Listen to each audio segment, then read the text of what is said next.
Dernière édition de votre 20h de la semaine. Voici les titres. Annoncés en conférence de presse mercredi dernier, la marche qui était prévue pour aujourd'hui n'a finalement pas eu lieu. Une marche dont l'objectif, selon les initiateurs, était d'appeler à une coopération militaire Burkina-Russie. Les images de cette marche manquées dans la suite de ce journal.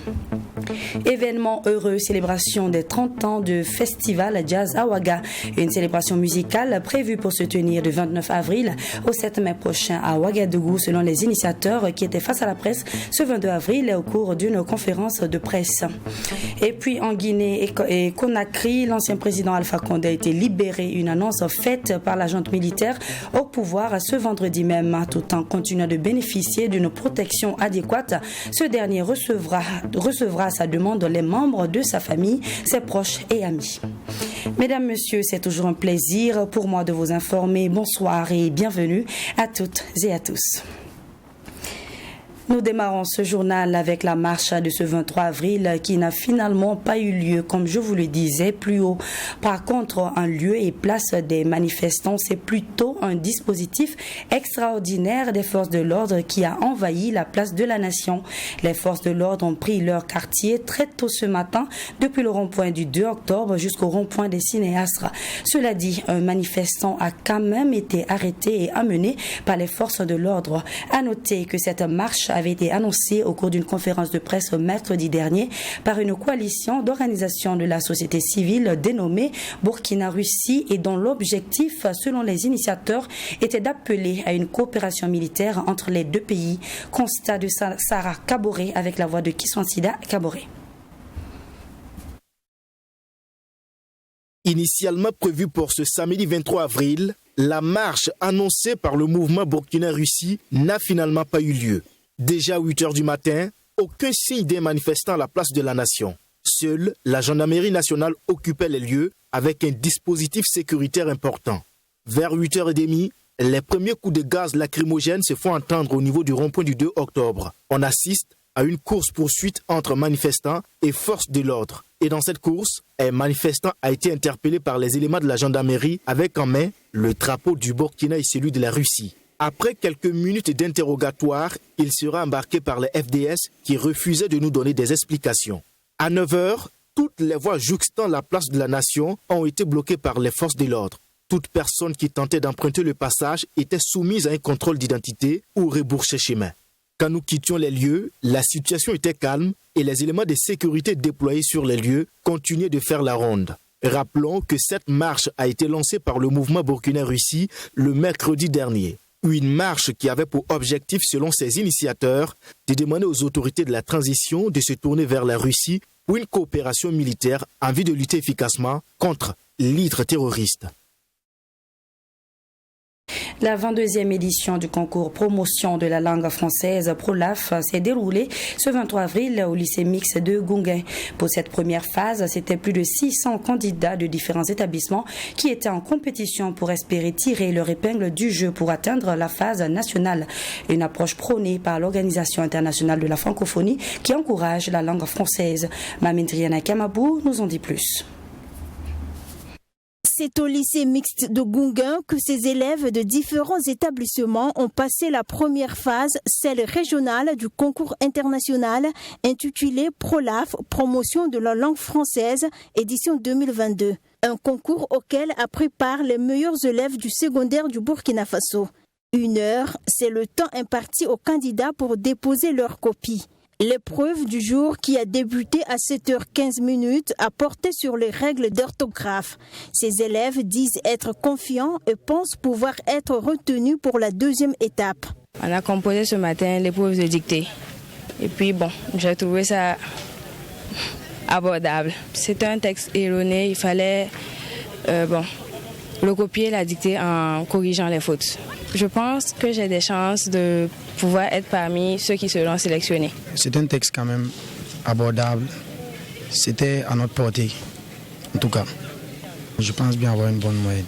L'objectif de ce concours, selon les organisateurs, est de rehausser le niveau en français des collégiens et lycéens à travers des dictées et jeux de lettres. Il vise aussi à valoriser la langue française. C'est un exercice pédagogique, c'est un exercice qui consiste à corriger des fautes que l'on intègre volontairement, bien sûr, dans un texte. On l'appelle texte erroné. Donc on donne des textes avec des fautes aux candidats et c'est aux candidats de corriger les fautes. Et avec des professeurs de français qui sont des correcteurs.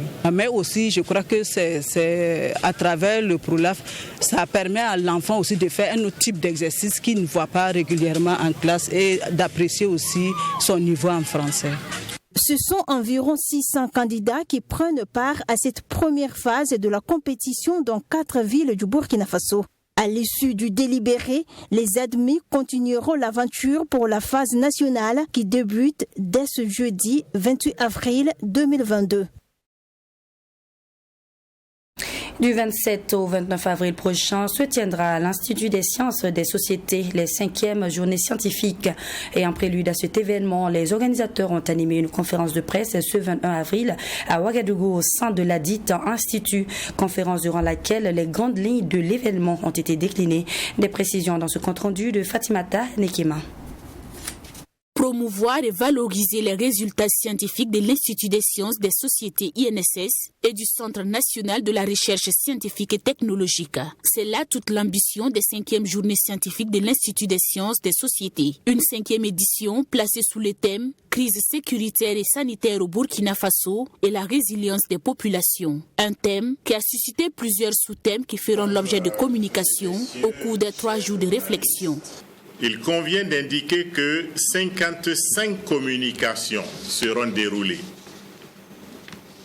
pendant donc ces 3 jours de réflexion sur des thématiques diverses, allant des questions de recherche en santé, en éducation, à la problématique de la sécurité, en passant par des réflexions sur les dynamiques spatiales, l'économie de la crise, les expériences de recherche en sciences humaines et sociales. Des communications qui seront dites par des chercheurs burkinabés issus de différentes institutions, des universités et des administrations publiques centrales. Et cela en suivant un programme mis en place par les organisateurs de ces journées. Les journées scientifiques donneront lieu à l'organisation d'une conférence inaugurale, de 3 panels autour des questions portant sur le thème général, animés par des experts et des praticiens des institutions d'enseignement, de recherche et des administrations spécialisées sur ces questions. Les communications seront animées suivant une approche pluridisciplinaire sur la base de 3 sessions se déroulant en simultané dans des salles différentes. Ces 3 jours de réflexion et de partage d'expériences permettront également aux doctorants de mettre en lumière leurs travaux. À cet effet, une exposition est prévue sur le site de l'Institut des sciences des sociétés pour différents acteurs, notamment ceux qui interviennent sur des questions telles que la santé, l'éducation, la sécurité et la recherche au Burkina Faso. Retour à présent sur l'affaire contrebande de carburant qui en est à son 2e volet. 14 personnes seraient impliquées dans le dossier, dont la plupart seraient des douaniers, des gendarmes et des policiers. 7 personnes, dont 5 douaniers, un gendarme et un commerçant ont été transférés à la maison d'arrêt de correction de Ouagadougou. Le réseau national de lutte anticorruption suit de très près le dossier et dit ne pas être étonné de retrouver des forces de défense et de sécurité dans cette affaire. Son secrétaire exécutif Sagado Nakanabo lui invite la population à poursuivre les dénonciations afin de lutter contre la corruption au Burkina Faso.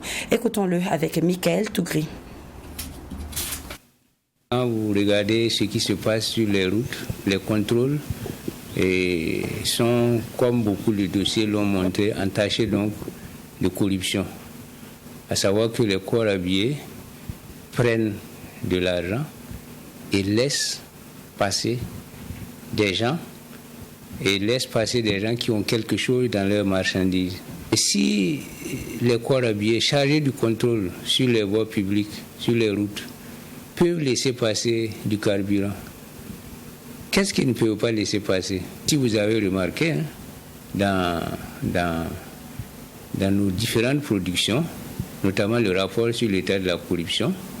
Ces corps habillés-là, depuis 2016 jusqu'à 2020, soit 5 années durant, ces corps habillés que sont les forces de police, de douane et de gendarmerie, plus la DGTTM, sont les 5 qui sont régulièrement classés parmi les 5 services les plus corrompus. Pendant 5 années consécutives, ce sont les mêmes et ils ne font que parfois permuter de place.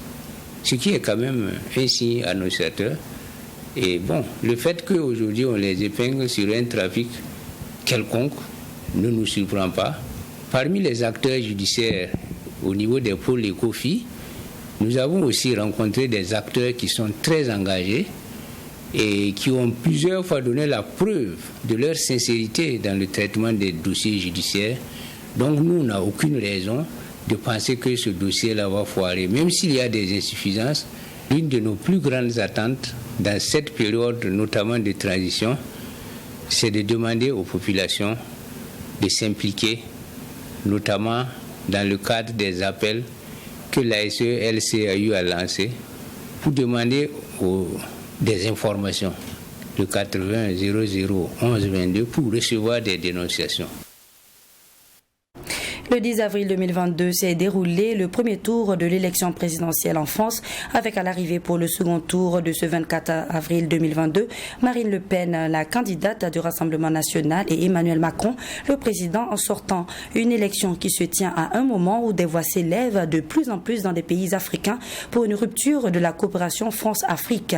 Quel peut être l'impact de cette élection sur cette coopération, quel qu'en soit le résultat à l'issue de ce scrutin français? La lecture de l'ancien ambassadeur du Burkina Faso en France, Philippe Sawadgo, dans ce reportage de Fatimata Nikema. Comme en 2017, Emmanuel Macron se mesure à nouveau à Marine Le Pen au second tour de la présidentielle en France. Le premier est le président sortant, donc de la République en marche. Candidat à sa propre succession, il est favorable à une ouverture sur le monde, le partage de la souveraineté européenne et le libre-échange. Ce dernier a à son compte le modèle actuel de coopération France-Afrique, combattu par plusieurs acteurs de la société civile africaine. En face de lui, la candidate de l'extrême droite. Marine Le Pen, elle, place la nation française au-dessus de tout. Met en avant le pouvoir d'achat des Français et s'oppose à l'immigration. Philippe Savadogo, ambassadeur à la retraite, ancien doyen du corps diplomatique en France, pense que les deux candidats ont pratiquement les mêmes politiques vis-à-vis de l'Afrique. Nous devons comprendre que dans la dimension de la coopération entre les États, nous signons des conventions, nous signons des protocoles d'accord, nous avons des documents cadres de coopération et que bien souvent, on ne peut pas d'un coup de baguette magique les renverser. Ce sont des négociations, ce sont des dynamiques diplomatiques et la diplomatie sera toujours là pour aider à cheminer vers ce qui est bien pour chacun d'entre nous. Et ce qui est bien pour l'Afrique, selon beaucoup d'organisations de la société civile africaine, c'est la révision ou la suppression des textes de coopération entre la France et les pays africains. Et à l'ambassadeur à la retraite d'ajouter que des changements vis-à-vis de la France et des anciennes colonies sont en marche. Des changements qui pourront conduire à une refondation des relations France-Afrique. Cette refondation va se faire avec certainement quelques petits tiraillements, mais nous irons vers quelque chose d'apaisé, car les intérêts guident le monde et nous pensons également que les enfants d'Afrique ont le droit de voir autrement ce qui peut les renforcer dans la recherche du développement, dans la recherche de la liberté. Et cette liberté passe par un partenariat gagnant-gagnant selon Philippe Savadogo. Pour cela, il dit faire confiance aux dirigeants africains afin que l'intérêt général des nations prime au détriment de celui personnel. 30 ans, ça se fête. Eh bien, vous l'aurez compris, le festival Jazz Awaga fête ses 30 ans, occasion pour les initiateurs de célébrer en pompe à travers un programme alléchant. Selon eux, de grandes figures du jazz d'ici et d'ailleurs sont attendues pour la célébration de cet événement, ont confié ces derniers face à la presse ce vendredi 22 avril. À noter que la célébration de cet événement musical est prévue pour se tenir du 29 avril au 7 mai prochain à Ouagadougou. Les détails dans ce reportage de Annie Gladisda avec la voix de Michael Tougri. Ceci est un avant-goût du festival Jazz Awaga qui est prévu se tenir du 29 avril au 7 mai prochain. Cette année, le festival souffle ses 30 bougies. Une prouesse que les initiateurs entendent célébrer à travers un programme au contenu innovateur. Ainsi, à l'Institut français et à la Place des Nations, des prestations d'artistes avec de grandes figures du jazz vont constituer les moments forts du festival. En termes d'innovation, je pense que d'abord le village qu'on a réduit à 4 jours, même si on peut dire que ce n'est pas une innovation, mais c'est une nouvelle manière de faire. La jam avant les concerts, c'est une innovation parce qu'on n'avait pas encore fait. Que tous les jours à 19h, on a un groupe de jam qui s'installe pour préparer les esprits. C'est une innovation de cette édition. La conférence sur le jazz, ce n'est pas une innovation, mais l'innovation, c'est dans l'organisation de la conférence. Selon Abdoulaye Diallo et ses camarades, de nouveaux talents ont été détectés durant ces 30 ans de vie du festival Jazz Awaga. Dans le même temps, il affirme que plus de 1000 concerts ont été organisés à Ouagadougou et dans plusieurs villes du Burkina Faso. En termes de résultats, il y a beaucoup d'artistes burkinabés qui ont vu leur carrière décoller grâce à Jazz Awaga. On a formé beaucoup d'artistes, on a permis à beaucoup d'artistes de pouvoir mener une carrière personnelle. Donc en termes de résultats, on a fait beaucoup pour le milieu artistique. On a aussi investi l'intérieur du Burkina Faso pour apporter de l'espoir, de la musique live de qualité dans les régions les plus reculées du Burkina Faso. On a été aussi dans les écoles pour faire le jazz school. On a lancé des concours qui ont permis à des artistes de se révéler et de prendre conscience qu'ils peuvent faire une carrière internationale. Des satisfactions certes, mais beaucoup de défis restent à relever selon le président du festival. Mais en attendant, le budget alloué à l'organisation est de plus de 90 millions de francs CFA, confient les organisateurs. Cependant, disent-ils, le budget total n'est pas encore bouclé. Depuis hier, le sélectionneur national des étalons du Burkina Faso est connu. Il s'agit désormais de Hubert Venud, âgé de 62 ans et de nationalité française. Comment cette nouvelle a-t-elle été accueillie? Notre reporter a interrogé des acteurs et journalistes sportifs sur cette nomination. Écoutons-les au micro de Hyacinthe Sawadgo.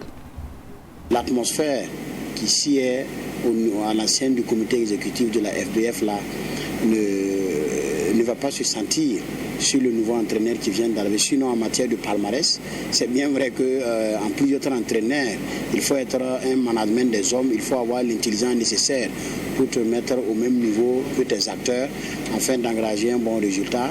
Mais en termes de palmarès, je pense qu'il n'y a pas de commentaire à faire. C'est un entraîneur aguerri, c'est un entraîneur qui connaît l'Afrique, c'est un entraîneur qui connaît les joueurs africains. Donc je pense que pour moi, ça peut être un bon choix. Enfin, nous avons un entraîneur, on a connu son identité aujourd'hui même, il s'agit de M. Hubert Velut, qui a 62 ans, il est de nationalité française. On nous avait donné des critères qui rentraient en ligne de compte dans le choix du nouvel entraîneur. Lorsqu'on revoit ces critères, on se rend compte qu'il rentre dans les critères édictés par la Fédération burkinabé de football. Ce qu'il faut maintenant chercher à savoir, est-ce qu'il répond au portrait robot et de celui qui doit pouvoir conduire au mieux la sélection du Burkina Faso. Si Hubert Velut veut réussir, c'est déjà que la fédération, celle qui dirige actuellement, sorte Hubert Velut des palabres et des guéguerres qui ont lieu au niveau de la fédération. Et je pense qu'il n'y a même pas lieu de faire l'amalgame entre ce qui se passe à la fédération aujourd'hui et la gestion technique dévolue à Hubert Velut. Déjà, il doit imprimer sa marque. Imprimer sa marque, c'est quoi? C'est de travailler à ce que le groupe soit soudé. Ça, c'est d'un. De deux, le groupe est soudé, mais il faut un plan de jeu. Et je vois que dans le communiqué qui annonce le recrutement de M. Hubert Velut, il y a ce côté-là où il est dit qu'en plus des compétences et des capacités managériales, il faut également de la discipline. Donc je me dis que tout cela mis ensemble, si Velut a tout ce potentiel-là, il pourra réussir au Burkina Faso. Hors de chez nous, l'agent militaire au pouvoir en Guinée a annoncé ce vendredi que l'ancien président Alpha Condé a été libéré, écarté du pouvoir par un coup d'État le 5 septembre 2021. Condé était placé depuis lors en résidence surveillée. Par ce geste, l'agent répond à une doléance de la CEDEAO qui avait exigé au lendemain du putsch la libération immédiate de Condé. Suivons ce reportage. L'ancien président guinéen Alpha Condé est libre de ses mouvements et peut librement recevoir ses proches, a annoncé vendredi soir la junte militaire qu'il a renversée le 5 septembre dernier. Dans un communiqué officiel, le président de la transition, le colonel Mamadi Doumbouya, a informé l'opinion nationale et internationale que son prédécesseur est enfin libre. Alpha Condé demeurera à l'actuelle résidence de son épouse à Conakry jusqu'à l'achèvement des travaux de construction de son domicile privé, ont précisé les autorités. Mamadi Doumbouya a rassuré le peuple de Guinée et la communauté internationale que la dignité et l'intégrité du professeur Alpha Condé seront toujours préservées. Une concertation globale sera ouverte. La mise en liberté du président déchu fait suite aux plaintes de son parti, le Rassemblement du peuple de Guinée, qui réclamait le 15 avril dernier sa libération totale et inconditionnelle. En signe de protestation, le RPG avait annoncé son refus de participer aux assises nationales ouvertes du 22 mars au 29 avril. Et toujours hors de chez nous, l'armée française accuse le groupe Wagner d'être à l'origine d'une opération de désinformation au Mali. Les paramilitaires russes accusaient la France auparavant d'avoir laissé un charnier après l'évacuation du camp de Gossi au Mali. Les autorités françaises ont alors publié des vidéos démontrant le contraire. Suivant ce reportage. L'armée française se dit victime d'une attaque informationnelle au Mali. Sur cette vidéo qu'elle a prise par drone, on peut voir des soldats en train d'entasser des corps et de filmer la scène. Ces soldats seraient en fait des mercenaires russes du groupe Wagner qui agiraient dans le but d'accuser les Français après leur retrait de la base de Gossi. Les clés de cette emprise, qui accueillait 300 soldats français, ont été remises mardi aux forces armées maliennes dans le cadre du désengagement de la France du Mali annoncé en février. Depuis, une photo et une vidéo montrant des cadavres en partie ensevelis sous le sable ont circulé sur Twitter, accusant les Français d'exaction. L'état-major français, qui avait prévenu s'attendre à des attaques informationnelles à l'occasion du retrait de la base de Gossi, affirme en avoir dressé un état des lieux documenté pour se protéger d'éventuelles accusations. Ces exactions témoigneraient des modes d'action mis en œuvre par les mercenaires de Wagner depuis leur déploiement en Centrafrique. Le sentiment anti-français a gagné du terrain dans la région, notamment depuis l'arrivée au pouvoir de la junte militaire au Mali. Cela a valu à la France de faire l'objet de nombreuses campagnes de dénigrement sur les réseaux sociaux. On dit souvent que la valeur d'un homme se trouve dans sa capacité à donner et non dans sa capacité à recevoir. C'est sur cette citation de Albert Einstein que je vous quitte en souhaitant pour vous que vos choix soient toujours le reflet de vos espoirs et non de vos peurs. Ici s'achève donc ce journal. Merci de votre constante fidélité tout au long de cette semaine. Prenez grand soin de vous et à la semaine prochaine.